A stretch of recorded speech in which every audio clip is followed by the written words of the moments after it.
मैंने इसी बात के लिए दो लाइनें पढ़ूंगा माननीय सुप्रीम कोर्ट की जजमेंट से, जो माननीय न्यायाधीश ने वहां से बोली है। क्रिमिनल एंटीसीडेंट्स का उल्लेख करना अनिवार्य समझा गया था माननीय उच्च न्यायालय की।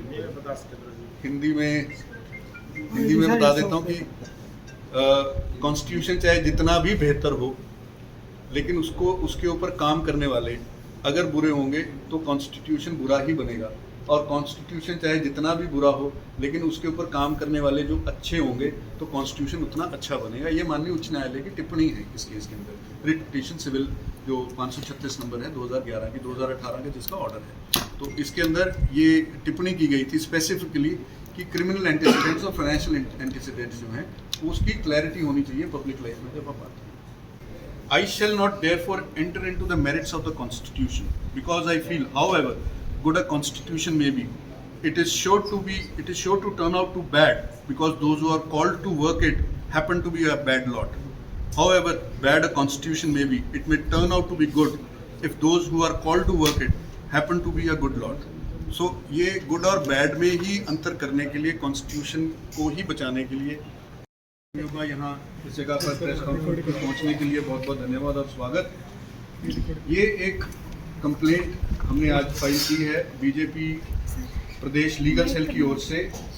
हमारे माननीय गोपाल शर्मा जी जो प्रदेश संयोजक हैं, उनके निर्देश अनुसार जो हिसार लोकसभा कॉन्स्टिट्यूएंसी के जो कैंडिडेट हैं कांग्रेस के, उनके नॉमिनेशन पेपर के अंदर कुछ डिस्क्रिपेंसीज थी जिसको हमने नोटिस किया और उसका संज्ञान हमने रिटर्निंग ऑफिसर के समक्ष प्रस्तुत किया है।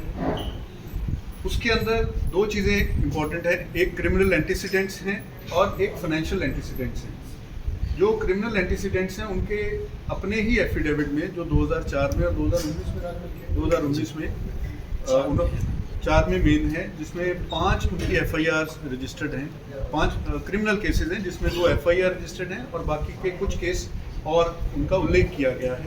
और 2024 के एफिडेविट में जो करंट एफिडेविट उन्होंने सबमिट किया है रिटर्निंग ऑफिसर को नॉमिनेशन फाइल करते समय, उसके अंदर उसका उल्लेख नहीं किया गया है। एक तो ये बात है, और दूसरी बात जो फाइनेंशियल एंटीसीडेंट्स हैं उनकी और उनकी स्पाउस की, वो उसकी क्लैरिटी नहीं है नॉमिनेशन पेपर्स के अंदर। क्योंकि अगर हम देखेंगे जो अमाउंट उनका 2019-20-21 का है वही अमाउंट उनका 2022-23 में चल रहा है, तो एक तो वो अमाउंट सेम है, और उनकी वाइफ का जो last income tax return file है वो 2016-17 की मेंशन की गई है। उसके अलावा जो 2017-18, 2018-19, 2019-20 और आगे की जितनी भी रिटर्न्स हैं उसके ऊपर नॉट एप्लीकेबल लिखा गया है।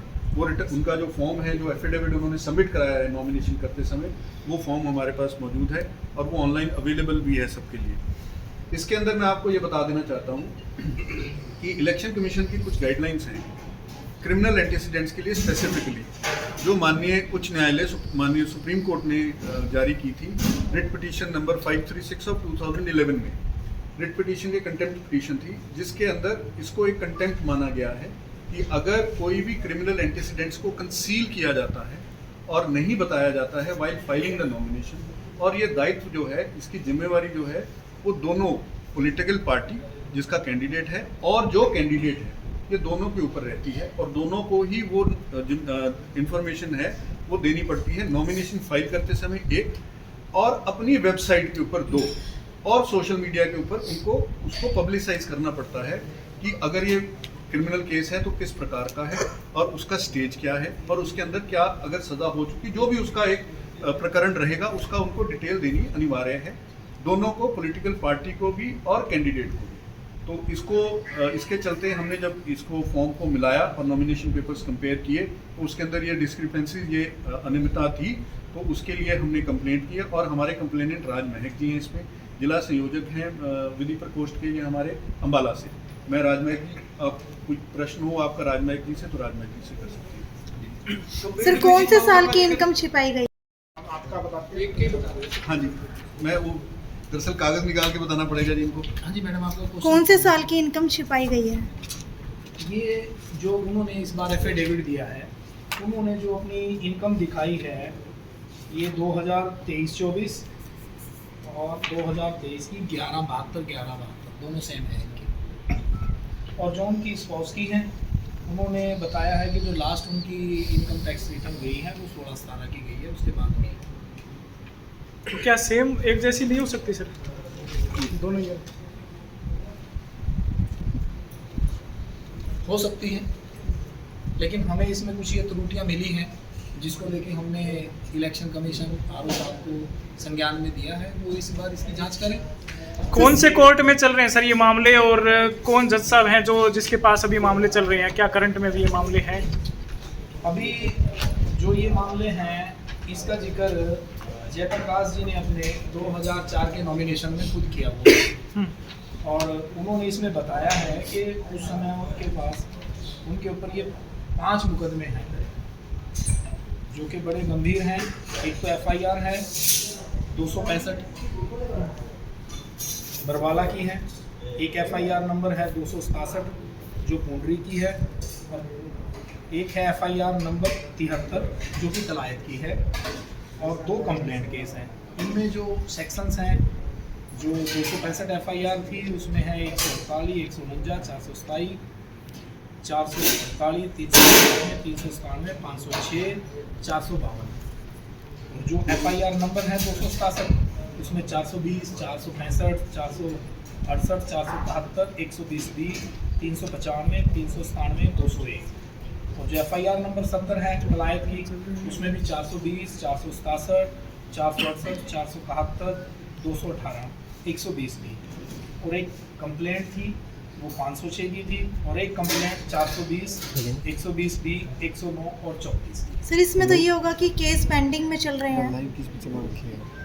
कोई भी स्टेटस हो सकता है। स्टेटस उनका कुछ भी हो सकता है। मैं इसको थोड़ा क्लैरिफाई कर दूं, आपकी जो कंप्लेंट है किसके बेस पे, इनके ही शपथ पत्र के बेस पे है जी। या FIR? इन्हीं के शपथ पत्र के बेस पे। हो सकता है इनमें कन्विक्शन हुई है या फिर ये बरी हुई है? नहीं, इसके बारे में इलेक्शन कमीशन ही तफ्तीश आप करेगा। लोगों ने नहीं किया इसको? नहीं, बिकॉज ये डिफरेंट एरियाज मतलब उन्हीं के शपथ पत्र पर आपकी शिकायत है। बिल्कुल, जी। कोई अलग से आप लोगों ने बिल्कुल कोई प्रूफ नहीं दिया? नहीं। तो सर क्या इलेक्शन कमीशन अभी तक रेक्टिफाई नहीं कर पाया ये? नहीं, इसमें रेक्टिफिकेशन नहीं है। इसके अंदर जो नॉमिनेशन पेपर्स फाइल किए गए हैं उसी के ऊपर क्वेश्चन मार्क लगेगा। जो रेक्टिफिकेशन का टाइम निकल चुका है।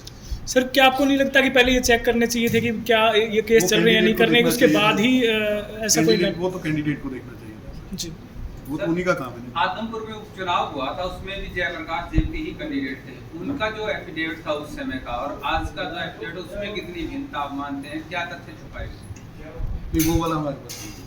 जिनमें वो भी बड़ी सेम होगी, यही 2004 केसेस वाला। क्या थे। उसकी इन्फॉर्मेशन देनी भी जरूरी है? देनी जरूरी है। हाँ, पास्ट में आप पे क्या क्या मुकदमे चले, आपको कन्विक्शन हुई, आप बरी हुए, तो उसकी इन्फॉर्मेशन देना जरूरी है। सर जो स्पाउस की इनकम आप बता रहे ये हैं, सूचना 2024 के एफिडेविट में नहीं दी गई। सर जो स्पाउस की इनकम है 16-17 की, लेकिन इलेक्शन कमीशन तो लास्ट 5 साल की ही इनकम शो करने के लिए कहते नहीं, हैं। उसमें एक कॉलम होता है कि आपने लास्ट फाइनेंशियल ईयर कब इनकम टैक्स रिटर्न भरी, और फिर होता है कि आपकी लास्ट 5 ईयर। तो लास्ट जो उन्होंने इनकम दिखाई है वो 16-17 है, और जो लास्ट 5 ईयर है वो नील है। कांग्रेस ये भी जानना चाहती है कि सर ये जो सारी चीजें हो रही हैं, आप जांच करवा रहे हो, ये किसके इशारे के ऊपर हो रहा है?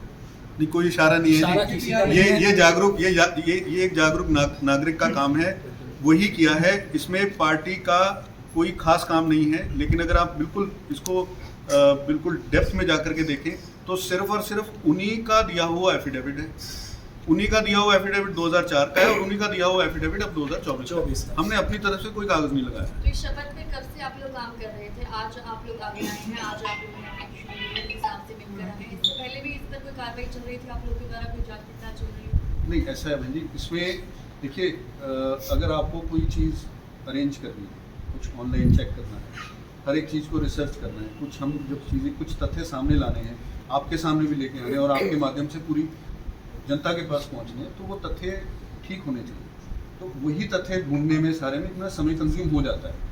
तो उसी के चलते अच्छा ये कंप्लेंट 9 तारीख को फाइल हो चुकी थी। उसके बाद हमने प्रतीक्षा कि शायद हमें नोटिस आता है या हमें कोई रिप्लाई आए या हमें सुनवाई के लिए बुलाएं या कुछ भी, किसी भी प्रकार का जो भी प्रोसेस है वो शायद फॉलो करने, लेकिन वो नहीं हुआ, इसलिए आज खुद आए हैं सारे। मेरा सवाल कैप्टन जी से है सर। कांग्रेस से भी मेरी बातचीत हुई है 1-2 व्यक्तियों से कि ऐसे ऐसे हो रहा है। उन्होंने कहा है कि अगर ये हो रहा है तो ये भाजपा के करने के ऊपर हो रहा है, और कहीं ना कहीं पे रणजीत जी पीछे रह गए हैं, जयप्रकाश जी आगे रह गए हैं, इस वजह से ये अपना दाव पेच जो है वो लड़ा रहे हैं। क्या कहोगे इसको लेकर? देखो, ये तो एक पॉलिटिकल बात कर रहे हो, हम तो यहाँ तथ्यों के आधार पे बातचीत कर रहे हैं। कानून ये कहता है, इलेक्शन कमीशन की गाइडलाइन कहती है कि आपने ये काम करने चाहिए। हमारी कंप्लेंट सिर्फ ये है कि भाई इन्होंने ये नहीं किया, इनको कृपया इन्वेस्टिगेट किया जाए और जो भी इस पे लीगल कार्रवाई हो वो उचित कार्रवाई की जाए। सर, निर्वाचन अधिकारी ने आप लोगों से क्या उन्होंने आश्वासन दिया कि वो जल्द से जल्द इसके ऊपर कार्रवाई सर, ये टाइम बत- बाउंड किसी प्रकार का है? टाइम बाउंड चुनाव ऐसा नहीं। मतदान की तिथि नजदीक है, डिक्लेयर हो गया, अच्छा 4 जून को नतीजे आ जाएंगे, उसके बाद तो कुछ होना नहीं, उसमें कोर्ट चला जाएगा। देखिए हाँ, कोर्ट चला जाएगा मैटर। देखिए हमारा जो काम था वो हमने किया है, बाकी अब निर्वाचन आयोग के ऊपर है, वो कहाँ तक इसको लेके जाना चाहेंगे, किस तरह से लीगल प्रोसेस को कितनी जल्दी फॉलो कर सकते हैं। सर ये मिशनरी बताइए, ने काम करना है पूरी ने। सर ये बताइए, क्या जेपी साहब का क्या नामांकन भी रद्द हो सकता है क्या? ये चुनाव आयोग बता सकता है जी इस विषय में, क्योंकि हमने उनके संज्ञान में, उनकी इन्फॉर्मेशन में, हमारा काम था इन्फॉर्मेशन देना, हमने इन्फॉर्मेशन उनको कंप्लीट दे दी है। इसके अलावा और भी कुछ तथ्य हो वो भी निकल सकते हैं। अभी तो जो हमने तथ्य दिए हैं वो हमने 2004 का नॉमिनेशन पेपर उठा करके दिए हैं, और आगे के भी तथ्य हो सकते हैं, उसके ऊपर देखना पड़ेगा। वकील साहब, इससे पहले कभी इस तरह का कोई मामला आपकी निगाह में, क्योंकि आप जुडिशरी से जुड़े हैं जी, कभी आया हो तो इस तरह के तथ्यों को छुपाने की सजा क्या हो सकती है? देखिए इसमें बेसिकली ये सुप्रीम कोर्ट की गाइडलाइंस है। मैं आपको सुप्रीम कोर्ट का ऑर्डर बताता हूँ। ये माननीय उच्च न्यायालय का गाइडलाइंस है। ये रिट पिटीशन नंबर है 536 ऑफ 2011, रिट पिटीशन सिविल है, और इसका जो निर्णय आया है ये डेटेड है सितंबर 25, 2018। तो बड़ी रीसेंट जजमेंट है ये जो आई है। तो इसमें गाइडलाइंस इलेबोरेट की गई, एलुसिडेट हम बोलते हैं उसको, एलुसिडेट किया गया, और उन गाइडलाइंस के बेस के ऊपर इलेक्शन कमीशन ने इस बार की गाइडलाइंस बनाई। तो कानून अभी बड़ा नया है।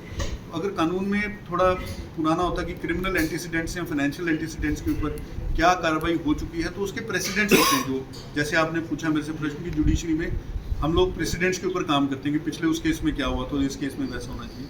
लेकिन ये अभी कानून नया, कानून की थोड़ी जो संरचना है वो अभी नई है, तो इसमें इतने केसेस अभी सामने नहीं आए। सर आप कह रहे हैं कि वेरिफिकेशन के अंदर टाइम लग गया, तो आप 2004 के से जो है मिला रहे हैं, तो 2000 अभी जो बाई इलेक्शन हुआ था उसके अंदर जो पर्चा दर्ज किया गया था उसमें भी सेम यही केसेस दिखाए गए थे? नहीं मैडम, वो हमने चेक नहीं किया, क्योंकि हमने लोकसभा के नॉमिनेशन पेपर्स मिलाए हैं, तो लोकसभा की वेबसाइट ही उठाई थी, उसमें से हमने 2004। सर ऐसा क्यों कि आप 2004 का मामला उठा रहे हैं, जबकि 2022 में नवंबर में बाई इलेक्शन हुआ था, वो एफिडेविट आप मैच नहीं कर रहे? मैं डेफिनेटली, देखिए ऐसा है, आप लोग बुद्धिजीवी हैं, आप लोगों से एक और ज्ञान मिला है, उसके ऊपर ज़रूर अध्ययन करेंगे, क्योंकि ये हमारे से मिस हो गया। हम भी एक वकील हैं, गलती कर सकते हैं, तो लेकिन उसके ऊपर भी अध्ययन करके उसको भी, अगर उसमें भी कुछ तथ्य अलग आएंगे तो उसकी भी कंप्लेंट एक सेपरेटली लगेगी फॉर श्योर। प्रत्याशी का नामांकन रद्द होने के लिए किस किस चीज़ की जरूरत होती है, किस तरह के प्रूफ उसके खिलाफ? मैडम ये बहुत लंबा सब्जेक्ट है आपने डेफिनेटली एक रिसर्च सब्जेक्ट पूछ लिया मेरे से, तो इसके लिए शॉर्ट में रिसर्च सब्जेक्ट में बता नहीं पाऊंगा। लेकिन यस, ये कुछ चीज़ें जो हम रख रहे हैं, जिसको बेस बना रहे हैं, वो डेफिनेटली उसके इंग्रेडिएंट्स रहते हैं। वो नॉमिनेशन जो रिजेक्शन की आप बात कर रहे हैं, उसके ये इंग्रेडिएंट्स रहते हैं फॉर श्योर। लेकिन इसका प्रोसेस है, वो फिर वो रिसर्च का सब्जेक्ट आ जाएगा। तो डेफिनेटली कभी टाइम होगा तो आपको रिसर्च का कॉपी सीसी उधर जाती है। डीसी साहब से आप मिले हैं, क्या कुछ उन्होंने आश्वासन दिया? उन्होंने पूरा आश्वासन दिया है कि देखिए इसमें जो तथ्य होगा, बाकी सही बात है, उनको तथ्य देखने भी चाहिए कि इस कंप्लेंट में अगर कोई तथ्य होगा तो उस पर एक्शन जरूर लेंगे। सर महज 8 दिन का समय बचा है चुनावों के अंदर, तो क्या जस्ट उससे पहले भी कैंसिल हो सकता है? मैडम प्रोसेस है, लीगल प्रोसेस है। लीगल प्रोसेस में वही, अभी आप भी रिसर्च वाला प्रश्न ही कर रही है मेरे से तो लीगल प्रोसेस है, इसके अंदर काफ़ी इलेबोरेटेड प्रोसेस होता है, उसको फॉलो करने के बाद ही, हाँ अगर सीरियस एलिगेशंस हैं और वो पा लेते हैं कि ये जो हमने कंप्लेंट की है इसमें तथ्य वाकई में सच है, तो डेफिनेटली इसके अंदर वो जो भी स्टेप ले सकते हैं अपनी अधिकार क्षेत्र के अंदर, उनको लेना चाहिए और वो लेंगे। सर इसमें क्राइम और आर्थिक जो बात की, इसके अलावा भी कुछ हो रहा है या ये दो नहीं, ही ये विषय हैं? दो ही। इनको थोड़ा सा ब्रीफ कर दीजिए आप। जी। कम से मैं आपको, एक तो मेरे पास है उनका ये सारी एफआईआर पड़ी थी। एफआईआर, अभी आपको ये बता देते हैं, एफआईआर की डिटेल दे दीजिएगा। मैं आपको या फाइनेंशियल, आपके पास एफआईआर कॉपी है, मतलब ऑर्डर की कॉपी नहीं है कोर्ट की? नहीं हमारे एफआईआर की भी नहीं है, एफआईआर की भी नहीं मिल रही है हमें। उसमें जो कॉपी नॉमिनेशन है। 2004 का उनका हमने उठाया है नॉमिनेशन। खुद ही जिसकी डिटेल खुद ही जिन्होंने कहा था पहले कि वो बरी हो गए थे उस केस में, तो वो क्या वो जरूरी होता बरी होने का? वो मेंशन मेंशन करना जरूरी है, मेंशन करना। Each and every case. संबंधित पुलिस स्टेशन से टैली नहीं किया आपने जो एफआईआर है ये? भाई साहब फिर आप मेरे से प्रश्न ये पूछते कि जी आपने 24 तारीख को कंप्लेंट क्यों की, कल तो चुनाव है। तो फिर मैं देखिए मैं बता रहा हूँ इसमें क्या, मैं वही बता रहा हूँ, जब मैं कुछ ढूंढने निकलता हूँ तो मुझे उसमें ज़्यादा समय लगता है। जो सरकारी एक अदारा जो ढूंढने निकलेगा उसको कम समय लगेगा। तो हमारा काम था सूचना देना, सूचना हमने दे दी। सर आरोप आरोप नहीं, नहीं, भाई साहब नहीं, आरोप नहीं है, पहली बात ये आरोप नहीं है। नहीं सुनिए, आप कंप्लेंट भी देखिए, कंप्लेंट है, आरोप नहीं है, इंफॉर्मेशन है।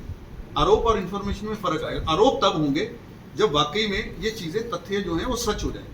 आरोप नहीं है ये, मैं आपके माध्यम से मैं सबको कहना भी चाहता हूँ, पूरी जनता के, आरोप नहीं है ये, हमारी एक सूचना है, हमने बताई है कि इस प्रकार से ये तथ्य हमारे सामने आए हैं और ये तथ्य जो इस बार 2024 में उन्होंने अपने एफिडेविट में दिए हैं, ये मिल नहीं रही है, आप इसको मिला लो। आरोप नहीं है। तो क्या 2022 का जो चुनाव था, चुनाव उसको तथ्य जांच करके या बिल्कुल करेंगे, दोबारा बिल्कुल किसी करेंगे। मतदान से पहले आपकी गाइडेंस मिली, आज बिल्कुल करूंगा, इस पर बिल्कुल काम करेंगे। अगर बहुत ज़्यादा डिटेल में जाते तो बड़ा समय निकल जाता। अभी आप ही लोगों की तरफ से आ रहा है कि भाई समय ऐसे टाइम पे क्यों किया, ऐसे टाइम पे क्यों किया गया, फिर वो हमारे जो ध्यान में आई है वो हमने आगे ध्यान में दिला दी। अब इसमें इन्वेस्टिगेशन क्या होगी, क्या चीज़ निकलेगी, वो समय पड़ेगा। ऐसा तो नहीं है सर कहीं बीजेपी चुनाव हार रही हो इस करके लोगों का ध्यान भटकाने के लिए? बीजेपी 10 की 10 जीत रही है हरियाणा में, तो कोई चिंता है नहीं। पर अब वो पॉलिटिकल की तरफ चले जाएंगे अगर अपन उन चीज़ों में सारे कहीं न कहीं है तो पता दिखा रही है। हाँ, कोई बात नहीं। कैप्टन साहब आपसे भी एक सवाल है कि जिस तरीके से अभी उनके ऊपर जो मुकदमे हैं उसको लेकर के बात सामने आ रही है, इसके अलावा जैसे कई लोग ये भी कह रहे हैं कि कहीं पर जिस तरीके से बात करूँ तो पटेल नगर में भी गोलियां वगैरह चली थी उनके दौरान में, तो क्या इस तरह के मामले को लेकर के आप पब्लिकली क्या कहना चाहेंगे? अभी किस तरह की छवि है उनकी और उनकी छवि के बारे में आप क्या कहेंगे? देखो, इसीलिए ये प्रावधान बनाया गया है कि जो भी व्यक्ति चुनाव लड़ने के लिए आगे आता है उसकी सारी चिट्ठा पत्री सारी समाज के सामने होनी चाहिए, ताकि समाज को ये ध्यान रहे फलानी पार्टी फलाने टाइप के आदमी को अपना नॉमिनेशन देने लग रही है। इसका बैकग्राउंड और इसका जो एक मोटी बात समझने वाली वो यही है।